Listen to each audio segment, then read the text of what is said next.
ہمارے یہ 23واں پروگرام ان کے ساتھ چل رہا ہے، اور یہ ایک کہانی ہے پاکستان کی اشرافیہ کی وعدہ خلافیوں کی. وہ وعدے جو انہوں نے اقتصادی اصلاحات کے لیے کیے IMF سے، یہ کہہ کے کہ آپ ہمیں پیسے دے دیں، ہم ضرور اپنے وعدے پورے کریں گے، ضرور اصلاحات کریں گے، لیکن اصلاحات نہ ہو سکی جبکہ پاکستان قرضوں کے بوجھ تلے دب گیا، اور اتنا دب گیا کہ آج $1 ارب کے لیے بھی بالکل ایک لحاظ سے پاکستان بھیک مانگ رہا ہے. اور دوسری طرف جو سب سے تکلیف دہ پہلو ہے پاکستانیوں کے لیے، وہ یہ کہ تمام تر امداد ہماری IMF کے پروگرام کے ساتھ مشروط ہو گئی. اس سے پہلے آپ کو معلوم ہے کہ 2014-15 میں سعودی عرب نے پاکستان کو $1.5 ارب کا تحفہ دے دیا تھا. وہ ہمیں معلوم نہیں کہ وہ $1.5 ارب کہاں چلا گیا، لیکن یہ حالات ہے کہ $2 ارب پاکستان کو ملنا کوئی مسئلہ ہی نہیں تھا. وہ کنگ عبداللہ مرحوم نے دیا تھا، یاد آ گیا مجھے بالکل. ایک عرصے تک لوگ سوال پوچھتے رہے اسحاق ڈار صاحب سے کہ بھی یہ بجٹ میں پیسہ کہ ریفلیکٹ نہیں ہو رہا، پھر انہوں نے بتایا کہ جی یہ تو ہمارے دوست مہربان کنگ عبداللہ نے دیا. جی ہاں، تو وہ پتہ نہیں وہ دبئی کی پراپرٹیز میں چلا گیا، کہاں گیا، ہمیں تو نہیں معلوم. لیکن ایک بات جو افسوسناک ترین یہی ہے کہ تمام ملکوں نے اب یہ کہہ دیا ہے کہ آپ نے اگر کچھ حاصل کرنا ہے تو پہلے آپ کو IMF کے ساتھ اپنے معاملات درست کرنے ہوں گے. اور یہی بڑی دکھ والی بات ہے کہ آپ کے دوستوں نے بھی ہاتھ اٹھا لیا. کیوں کہ سال ہر سال سے آپ نے جو کام کرنے تھے وہ نہیں کیے. وہ بقول مفتاح اسماعیل صاحب کے یہ 1% ریپبلک ہے، یعنی آبادی کا صرف 1% جو ہے اس میں میرے خیال مسلح افواج بھی شامل ہیں، کہ وہ اس تمام نظام سے فائدہ اٹھا رہے ہیں. ان کے ساتھ پھر بزنس کمیونٹی ملی ہوئی ہے، ان کے ساتھ ہماری بیوروکریسی ملی ہوئی ہے، اکثر سیاستدان ملے ہوئے ہیں. لہٰذا ہم نے آج دن یہ دیکھنا تھا کہ $1 ارب کے لیے ہر ہم قسم کی بھیک بات مانگ رہے ہیں. ہماری. چلیں اس پہ بھی امتیاز تھوڑا سا آگے چل کے بھی بات کریں گے، لیکن جو ایک بات جس پہ کنسنسس ہے کم از کم لکھنے والے، بولنے والے، اور عام طور پہ پرائیویٹلی تو یہ بات سیاسی لوگ بھی مانتے ہیں، بھلے آن ریکارڈ نہ میں ہی مانیں، وہ یہ ہے کہ یہ جو ہر آنے والا دن غیر یقینی کی صورتحال اتنی آگے لے کے جا رہا ہے. کوئی انویسٹرز ہو، کوئی سیاسی پلیئر ہو، کوئی بھی ہو، وہ کہتے ہیں کہ جی یہ کچھ بھی نہیں ہو سکتا. گورننس کے ایشوز تو چھوڑ ہی دینا، مسائل مشکلات.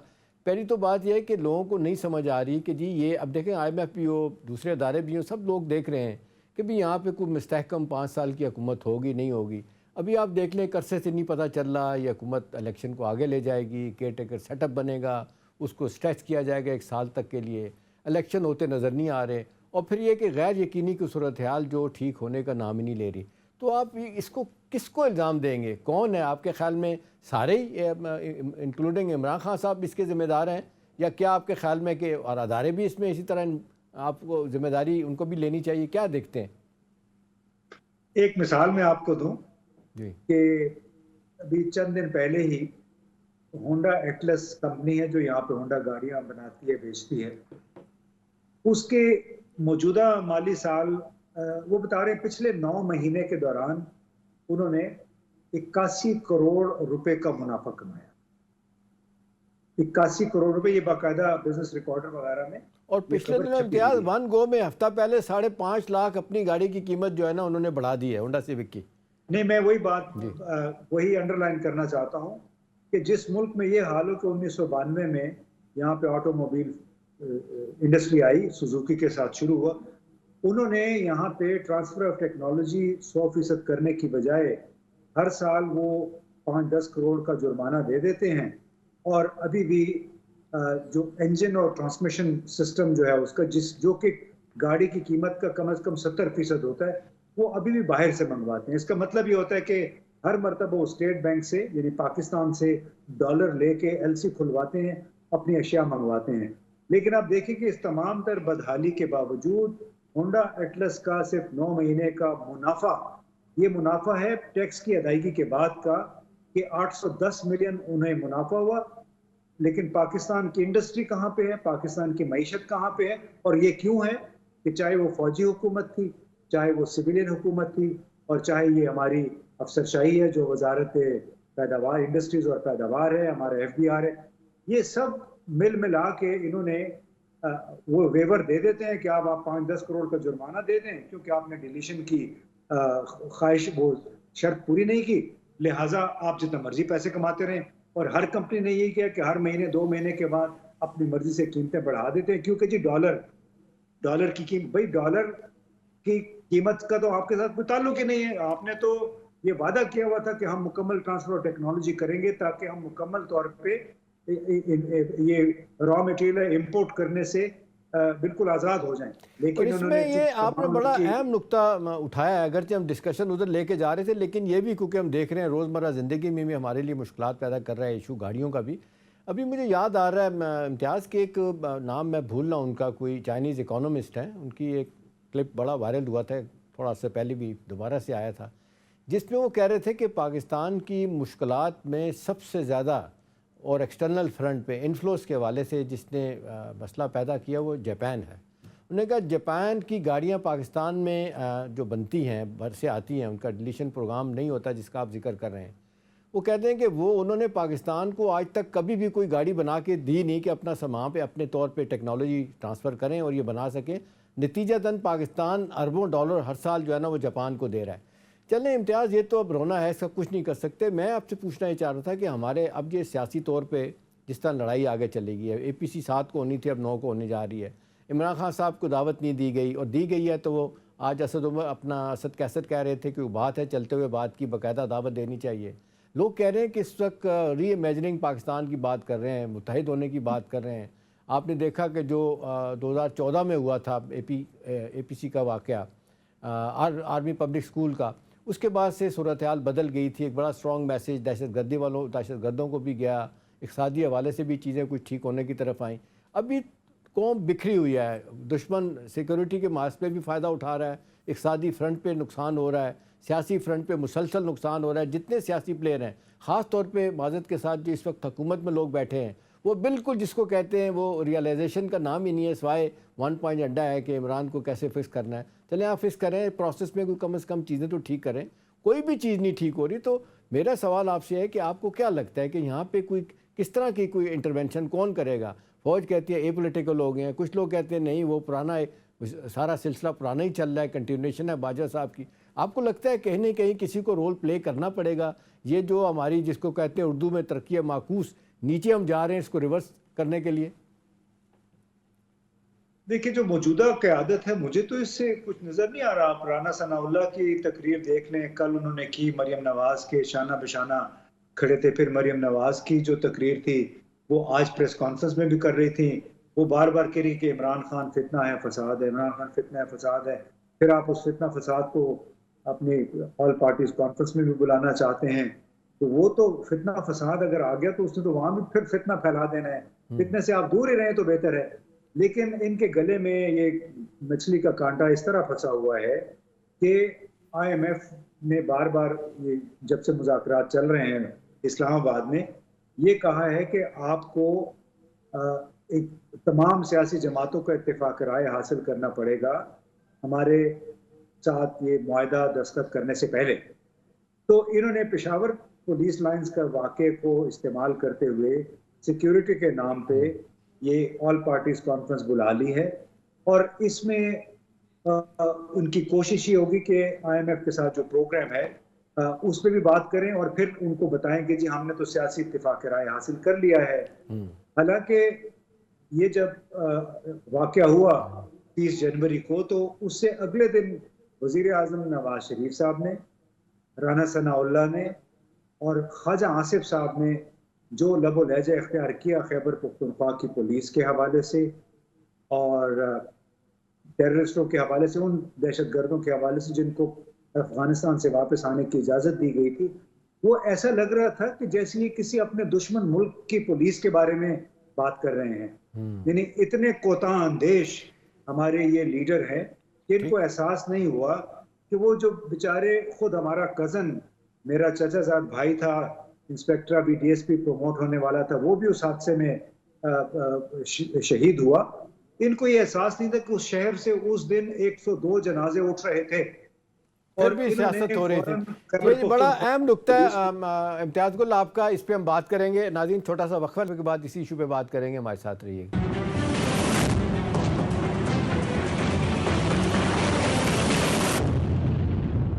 جی ویلکم بیک جی امتیاز گل آپ سے بات ہو رہی تھی اور اس سے پہلے ہم ذکر کر رہے تھے کہ ہم تھوڑی دیر بعد میں ڈاکٹر زبیر خان صاحب بھی جوائن کریں گے.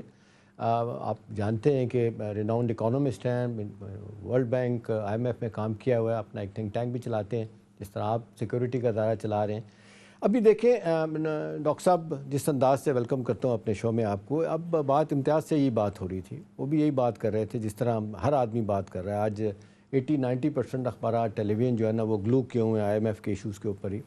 ابھی کہتی ہیں جی حکومت ساری کی ساری ان کے مطالبات مان لیے گئے ہیں اور اگلے 2-4 دنوں میں اب یہ ٹیکنیکل ٹاکس ختم ہوئی ہیں, اب اس کے بعد فارمل ٹاکس ہو جائیں گی, اس کے بعد معاملات اچھائی کی طرف چلے جائیں گے. ہمیں کوئی جو ایک $1 بلین چاہیے, اس کے بعد باقی لوگ پیسہ دینا شروع ہو جائیں گے. باقی آپ کو کیا لگتا ہے کہ واقعی ہم نے ساری شرائط ان کی مان لی ہیں؟ دیکھیں یہ تو تفصیلات جب سامنے آئیں گی تو پتہ چلے گا, اب اس پہ اسپیکولیٹ کرنا مشکل ہے. بات یہ ہے کہ جو انہوں نے شلوی سے جو ڈیمانڈز ابھی تک ہمیں پہلے سے پتہ تھی وہ آ رہی ہیں, وہ ان کو کوئی وہاں پر ان کو خواب نہیں آتا کہ بھئی پاکستان سے ہم نے یہ پوچھتا ہے.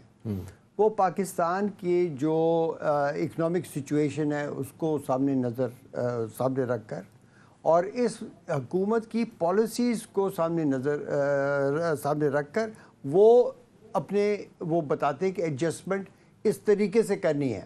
یہ ایڈجسٹمنٹ کی بات ہے کہ اس وقت رخ ایسا ہے کہ وہ جو ہمارے جو وہ ہے نا ڈیفیسٹس, وہ خسارے وہ اتنے بڑھتے جا رہے ہیں. ہر خسارے کے ساتھ قرضہ ہوتا ہے نا, تو ساری بات تو یہ نا کہ ہم مقروض ہو چکے ہیں اور قرضہ ہمیں کوئی دے رہا ہے اور نہ ہی پچھلے قرضے ہم واپس دے سکتے ہیں.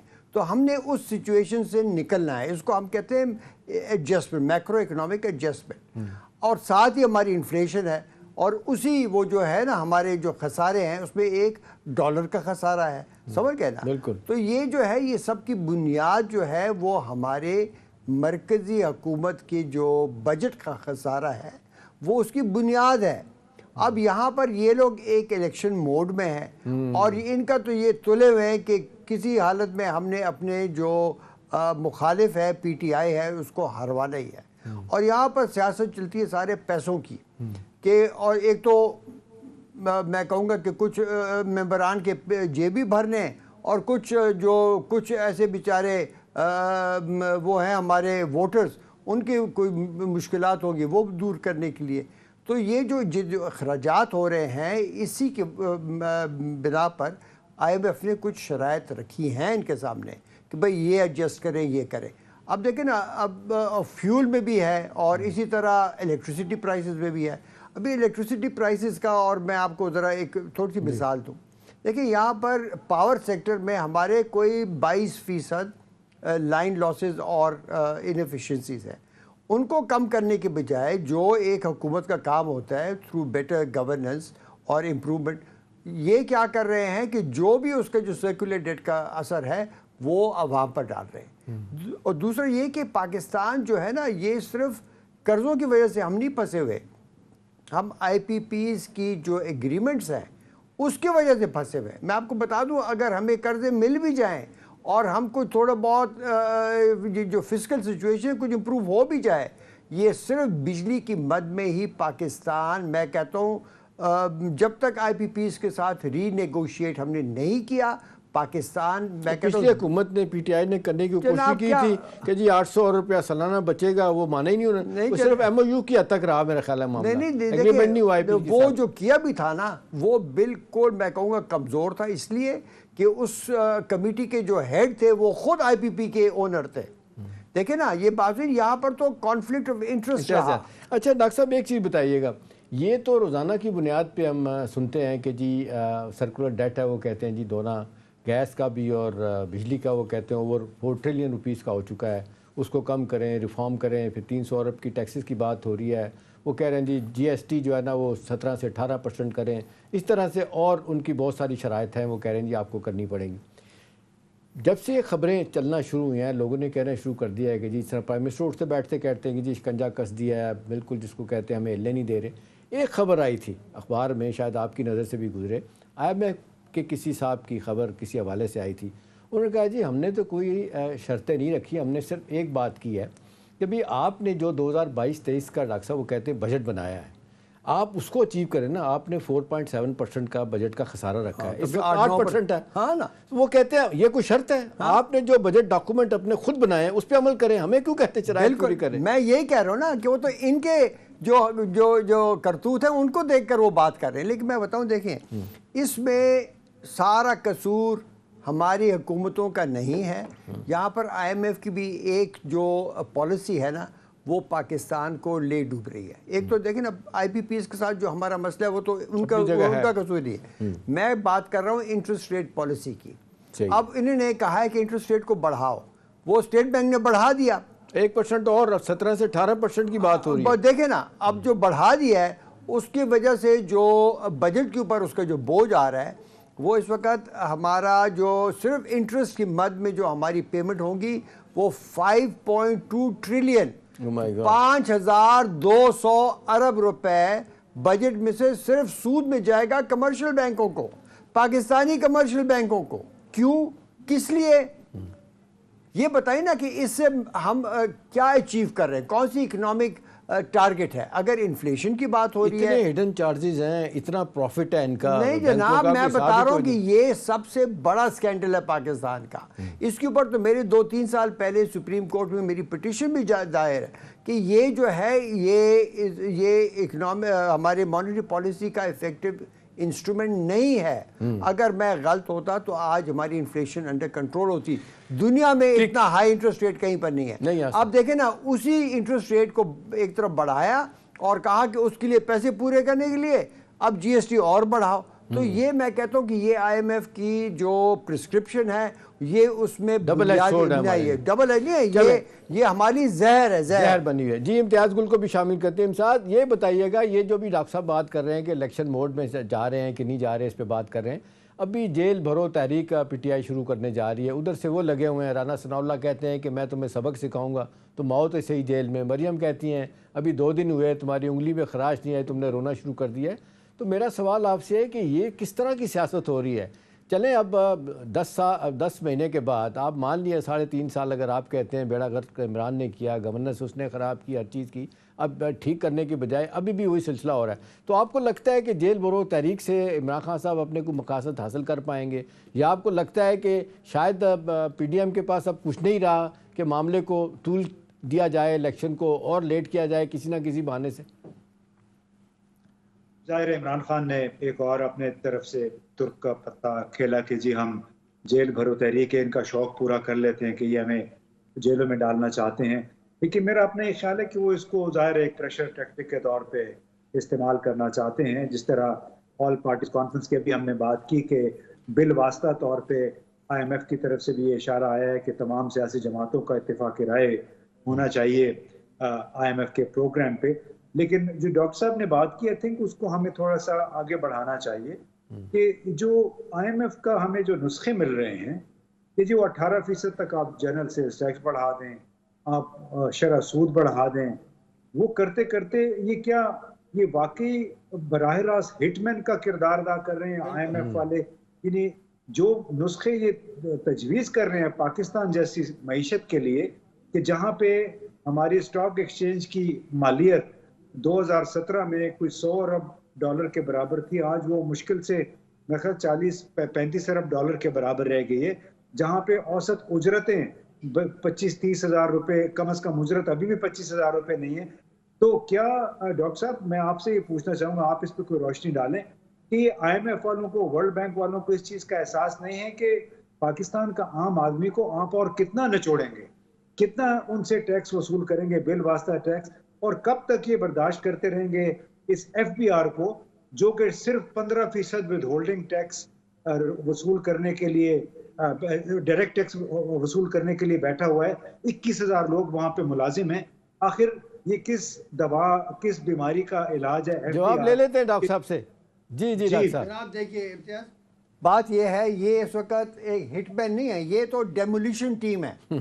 پاکستان کو اب یہ ٹوٹے کرنے لگے. دیکھیں میں بتاؤں آپ کو, یہ جو انٹرسٹ ریٹ پالیسی ہے نا, یہ اکنامکس کی جو اصول ہیں یہ اس کے برخلاف ہے. ٹوٹل گروتھ رک جائے گی, جاب کریشن, پاورٹی. ہماری جو پوزیشن ہے اس کو اکنامکس میں کہتے ہیں فسکل سسٹینیبلٹی ہماری نہیں ہے.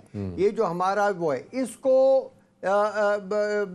قابو میں لانے کے لیے، اور جب ایک ملک زیادہ مقروض ہو جائے اس کو اپنے قرضوں کے اوپر قابو لانے کے لیے ساری دنیا میں جو پالیسی اختیار کی جاتی ہے اور جو تھیوری بھی بتاتی ہے وہ یہ ہے کہ انٹرسٹ ریٹ کو آپ نے کم کرنا ہے. دیکھیں میں آپ کو مثال دوں، 2008 میں ایک فائنینشیل کرائسس آیا پورے مغربی ممالک. جی جی. اس کے بعد انٹرسٹ ریٹ کو لیمن بردرز والا جب انہوں نے پھر قرضے دیے تاکہ اس میں سے یہ لوگ نکلیں، وہ مقروض حالت کو ڈیل کرنے کے لیے ان کے انٹرسٹ ریٹ 0 پر 1% 2% پہ چلے گئے. اور وہی لوگ جنہوں نے وہ راستہ اختیار کیا ہمیں کہہ رہے ہیں کہ انٹرسٹ ریٹ بڑھاؤ، ہمیں اور مقروض کر رہے ہیں. دیکھ سمجھ گئے نا؟ آپ کا خیال ہے کہ یہ جان بوجھ کے ایسا کیا جان جائے؟ بوجھ کے کر رہے ہیں. دیکھیں یہ میں تو تھک گیا ہوں نا یہ بات کر کر کے اور دلائل پیش کر کے انہی کا. دیکھیں میں بتاؤں، جو سب سے زیادہ اس بات پر جس نے لکھا ہے، پروفیشنل آرٹیکلز لکھے ہیں، کارمن رائن ہارٹ، وہ ہماری وہ تھی کولیگ تھی IMF میں. وہ آج کل چیف اکانومسٹ ہے ورلڈ بینک کی. یہ اس کے آپ آرٹیکل پڑھ لیں، آپ جب جائیں آج پڑھیں اس کے. وہ کیا کہتی ہے کہ اس کو کہتے ہیں فائنینشیل ریپریشن. آپ نے انٹرسٹ ریٹ کو زبردستی کم کرنا ہوتا ہے. میں نے اس لیے کہا کہ اس کے لیے ہمیں ڈائریکٹ مانیٹری کنٹرولز کر، یہ انٹرسٹ ریٹ کی جو لیلام ہوتا ہے نا، یہ جو ہمارا ٹریجری پیپر، یہ ختم کرنا ہے. ہم نے واپس 97-98 جانا میں پر. لیکن ڈاکٹر صاحب ایک سوال اٹھتا ہے، آپ کی بات میں بڑا وزن ہے کہ ہم جس طریقے سے جان بوجھ کے کیا جا رہا ہے، سیاسی طور پہ کیا جا رہا ہے، انٹرنیشنل حالات ایسے ہیں یا سپر پاورز ہیں، امریکہ ہے، ویسٹرن یورپ ہے، وہ اس سے چاہ رہے ہیں. آپ کے خیال میں ہمیں کوئی انڈیجنس کوئی اپنی ہوم گرون پالیسیز نہیں لے کے آنی چاہیے جسے ہم ٹھیک کریں؟ یار دیکھ میں بتا رہا ہوں نا، میں بتا رہا ہوں ایسے نالائق لوگ بیٹھے ہوئے دونوں پارٹیوں میں، دونوں میں. یہ چیز میں نے کہہ کر عمران خان کو سمجھانے کی کوشش کی اور اس کی ٹیم کو، کوئی نہیں سمجھا. انہوں نے وہی کیا جو آیا ہوا تھا ڈاکٹر باقر، اسی نے تو بڑھانی شروع کی. آپ دیکھ لیں، بلکہ اس سے پہلے جب اس وقت یہ جو ابھی ہیں، یہ کیا نام ہے، باجوہ صاحب، کیا نام ہے ان کا، Tariq Bajwa was governor of state bank, تب سے انٹرسٹ ریٹ بڑھانے کی کوشش کی.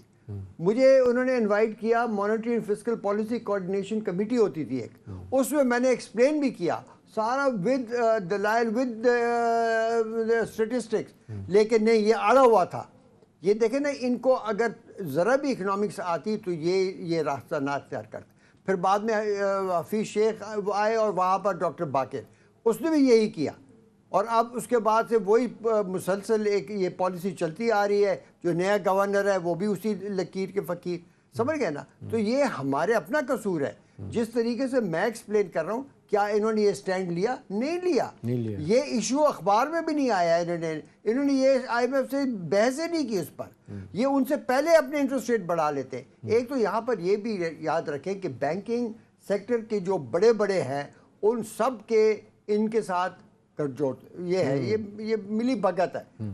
یہاں پر بڑے ویسٹڈ انٹرسٹ ہیں. میں بتا رہا ہوں، صرف اس چیز کو آپ سامنے رکھیں کہ پاکستان کے اس وقت میں کہوں گا 70% جتنے بھی ٹیکسز ہیں وہ تمام جا رہے ہیں وہاں پر، یہ بینکوں کو جا رہے ہیں پروفٹس میں.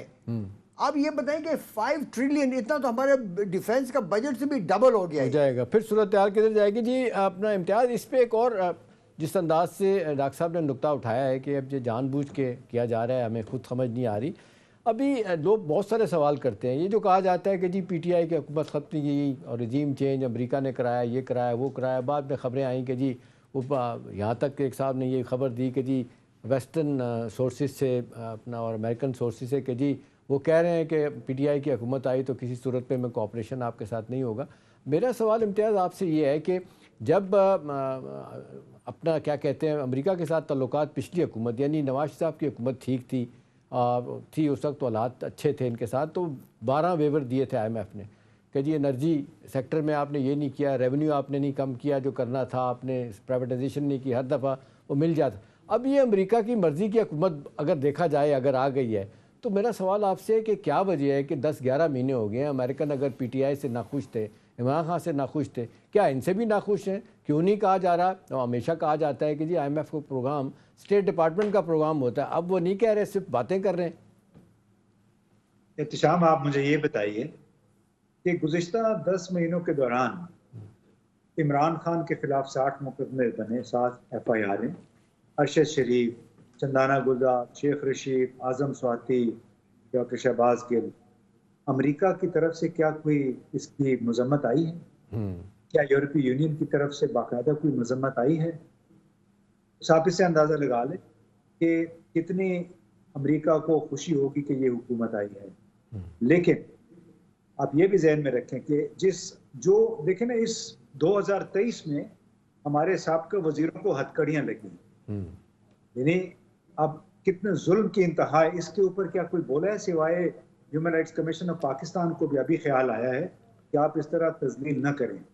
تو کسی حد تک ان کی انڈورسمنٹ ضرور ہے، لیکن چونکہ طویل عرصے سے ان لوگوں کے خیال میں، ڈاکٹر صاحب کو بھی آئیڈیا ہے کہ بھارت اور امریکہ کی یہ مشترکہ ایک سوچ تھی کہ پاکستان کی عسکری اسٹیبلشمنٹ اس علاقے میں بہت سارے مسائل کی ذمہ دار ہے، یہ ان کا خیال تھا۔ اس خیال کے تحت وہ پھر اس کو اپنی جگہ پہ بھی لانا چاہتے تھے۔ تو ابھی ان کو بڑا ایک آئیڈیل موقع ملا کہ پاکستان کے گرد انہوں نے شکنجہ اتنا شدید طریقے سے کس دیا ہے کہ اب پہلے financial action task force Kerry Lugar Berman act تھا، وہ جب آیا اس میں بھی کچھ اکاؤنٹیبلٹی مانگی تھی ہماری اسٹیبلشمنٹ کو، اس پہ شور شرابہ ہوا، وہ پھر امریکی پیچھے ہٹ گئے تھوڑا سا، اس میں انہوں نے ترمیم کر دی۔ پھر فائنینشیل ایکشن ٹاسک فورس کے ذریعے انہوں نے آپ کو نشانے پہ لے لیا۔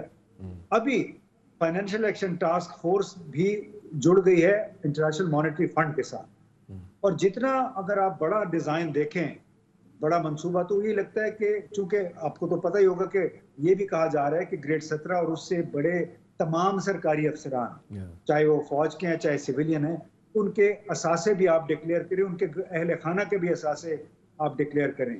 تو یہ بڑی مشکل صورتحال ہوگی۔ امتیاز، بڑا اچھا نقطہ آپ نے اٹھایا۔ میں معذرت چاہتا ہوں، وقفے کا ٹائم ہو گیا، اور بہت بہت شکریہ۔ آپ وقفے کے بعد ڈاکٹر زبیر صاحب سے ہماری بات چیت جاری رہے گی، ہمارے ساتھ رہیے۔ Welcome back. ڈاکٹر صاحب، ہمارا ڈیلیما یہ ہے کہ اس وقت IMF اگر ہمیں پیسہ دے بھی دیتا ہے، $1 بلین کی قسط آ بھی جاتی ہے، چلیں باقی کہا جا رہا ہے کہ جی ورلڈ بینک بھی، اور اس کے بعد UAE، چائنا، سعودی عرب بھی وہ کہہ رہے ہیں کہ آپ ریفارم پروگرام میں جائیں، پھر آپ کی مدد کریں گے۔ میرا سوال آپ سے ہے کہ جو کہا جا رہا ہے کہ پاکستان کو موجودہ مالی سال میں بائی جون 30 کوئی $23 بلین کے قریب واپس کرنا ہے، تو یہ قرضے لیے ہی جا رہے ہیں کہ پرانے قرضے اتارنے کے لیے، تو آپ کو لگتا ہے کہ ہم مینیج کر لیں گے، اتنا انفلوز ہمارے ایسے ہو جائیں گے؟ کیا ہوگا پھر؟ اور یہ جو بات آتی ہے ٹیکنیکل ڈیفالٹ، خدا نہ خواستہ ہو گیا، فارمر رہ گیا، یہ وہ اس طرح کی چیزیں۔ احتشام، اس سے آگے بڑھ کے دیکھیں نا، اگر اللہ کرے مل جائے ہمیں اتنے قرضے کہ یہ جو ہمیں واپس کرنے ہیں یہ ہم پورے کر سکیں، پھر اگلے سال پھر کیا ہوگا؟ پھر یہی ہوگا۔ دیکھیں، اس سب کچھ کا حل صرف ایک ہی ہے کہ پاکستان ڈالر کمائے، یہ نہیں کہ ہم ڈالر قرضے لیتے رہیں، اس سے قرضہ لیا اس کو دیا، اس سے لیا اس کو دیا۔ اگر اس طرح رہے تو ہم ہمیشہ اوروں کے محتاج رہیں گے۔ یہ جو بات ہو رہی ہے کہ پاکستان اس وقت بین الاقوامی جو کریڈیٹرز ہیں جنہوں نے ہمیں قرضے دیتے رہے ہیں، ہم ان کے بالکل ان کے مٹھی میں آ گئے ہیں۔ FATF بھی اتنا ہمیں دبا نہیں رہا تھا جو اس وقت ہمارے اپنے غلط پالیسیوں اور غلط اقدامات کی وجہ سے ہم ایک مکروہ شخص کو دیکھ لیں، اس کی طرح ہم ہو چکے ہیں۔ اب دیکھیں، جب یہ ان کی ایک ابھی ڈیمانڈ یہ ہے IMF والوں کی کہ آپ جناب جو ایکسپورٹرز کو آپ بجلی کے مد میں جو آپ دے رہے ہیں یہ تھوڑی بہت سبسڈی یہ ہٹائیے۔ اب دیکھیں، پہلے تو ہم بجلی کے جو ہائی ریٹ ہے اس کے ساتھ ہم کبھی ایکسپورٹ کوئی کر ہی نہیں سکتا، آپ ڈالر کما نہیں سکتے۔ اب وہاں پر اگر ہم نے ان کو تھوڑی سی چھوٹ دی ہوئی ہے، یہ کہہ رہے ہیں وہ بھی ختم کرو، تو ایکسپورٹ ہماری اور کم ہو جائیں گی۔ دنیا میں پرائیویٹ سیکٹر کو نہیں، دیکھیں نا، ہمارے حالات تو IPPs کی وجہ سے یہ ہیں کہ آپ مطلب کہ ایکسپورٹ کبھی کر ہی نہیں سکتے اس بجلی کے ساتھ۔ تو جب ایسے حالات ہیں، اگر آپ وہاں پر نہیں کرو گے تو ڈالر کماؤ گے کیسے؟ چائنا بھی IPP جو چائنیز کمپنیوں نے لگائے ہیں وہ ناراض ہو جاتے ہیں، آپ نے دیکھا۔ دیکھیں، یہ ساری بات ہے، اس میں ان کے ساتھ ایگریمنٹس کس نے کیے ہیں جناب؟ دیکھیے، وہ بھی امپورٹڈ کول پر ہے، اور جو IPPs کی پوزیشن ہے آج آپ کی 70% بجلی کی جنریشن کی کیپیسٹی جو ہے، آؤٹ آف 44,000 میگا واٹ 33 کے کتنا تو آئی پی پیز کے ساتھ ہے، اور وہ ہم نے لازمی خریدنی ہے، ہم اس کے پیسے بھر رہے ہیں چاہے ہم استعمال کریں، کیپیسٹی چارجز، ہاں کیپیسٹی چارجز، اور ہم استعمال کتنا کر رہے ہیں، جو ان کے ساتھ طے پہ اس کا صرف 30-35% استعمال کر رہے ہیں، باقی پیسے آپ اور میں اور ہمارے انڈسٹری اور بزنس بھر رہے ہیں اس کے پیسے. اور اس میں بھی سب سے بڑی مشکل کیا کہ ان کی جو جنریشن ہے وہ بھی امپورٹڈ فیول پر ہے، تو وہ وہاں پر ڈالر بھی وہاں پر لیک ہو رہے ہیں. تو یہ آپ دیکھیں جب بجلی آ رہی ہے اسے ہم ایکسپورٹ کما نہیں سکتے، لیکن اس کی جو پیداوار ہے اس کے لیے ہمیں امپورٹ کرنی ہے. تو پاکستان میں ایک سیکنڈ تو ہم ایک ایسے بجلی کے پاور جنریشن کے ایک ٹریپ میں پھنسے ہوئے ہیں کہ آپ کے قرضوں کے ٹریپ سے نکل آئے تو آپ وہاں پر. میں کہتا ہوں پاکستان کی حالت اتنی خستہ ہے اور ہمارے حکمران ہیں ان کو اس بات کا اندازہ ہی نہیں، سمجھ ہی نہیں، اور وہ جس طریقے سے لگے ہوئے. ڈاکٹر صاحب معذرت کے ساتھ ان کو سب سمجھ ہے، ان کے ذاتی انٹرسٹ دیکھیں جو ابھی آپ بات کر رہے ہیں. اگر حکومتیں، یہ حکومت یا پہلے والی حکومت یا آنے والی حکومت، وتیرہ سب کا ایک ہی لگ رہا ہے، وہ ایکسپورٹ بڑھانے میں اس طرح انٹرسٹڈ نہیں ہے، امپورٹ کو کم کرنے کے لیے تیار نہیں ہے، بزنس مین اپنا ٹیکس پورا دینا نہیں چاہتا، کوئی ٹیکسیشن کا نظام ہو نہیں رہا، بڑی taxation is very high in Pakistan جو بھرتے ہیں، ڈاکومنٹیشن کے لیے کوئی تیار نہیں ہے. تو پھر آپ کو کیا لگتا ہے کہ یہ سیاسی حکومتوں کا ایک فساد ہے؟ ہمیں خدا نہ خواستہ کوئی بینیولنٹ ڈکٹیٹر آنا چاہیے، کون آ کے ہم اس طرف لے کے جائے گا؟ تو کوئی نظر آ رہا ہے آپ کو نہیں نظر آ ڈکٹیٹر؟ کوئی عقل والا نظر آ رہا ہے؟ ملٹری میں کوئی ہے کوئی عقل والا؟ نہیں ہے. دیکھیں بات سنیں، اس وقت ہمارے پوری نیشنل ایک لیڈرشپ کا ایک کرائسس ہے. کرائسس ہے. ڈاکٹر صاحب بڑی امپورٹنٹ بات کی. ناظرین اس کے ساتھ ہی ہم پروگرام ختم. اس جملے پہ جو ڈاکٹر صاحب نے کہا ہے کہ یہ لیڈرشپ کا کرائسس ہے، اللہ کرے کہ لیڈرشپ کا کرائسس ختم ہو اور کم از کم جو ہمارے ایکٹیو پلیئر ہیں، ہمارے ادارے ہیں، وہ ہوش کے ناخن لیں کہ اب وقت تیزی کے ساتھ جو ہے نا ہاتھوں سے نکل رہا ہے. کیا وقت پہ فیصلے ہوں گے یہ دیکھنے والی بات ہے. پروگرام کا وقت ختم ہوتا ہے. بہت شکریہ. Thank you.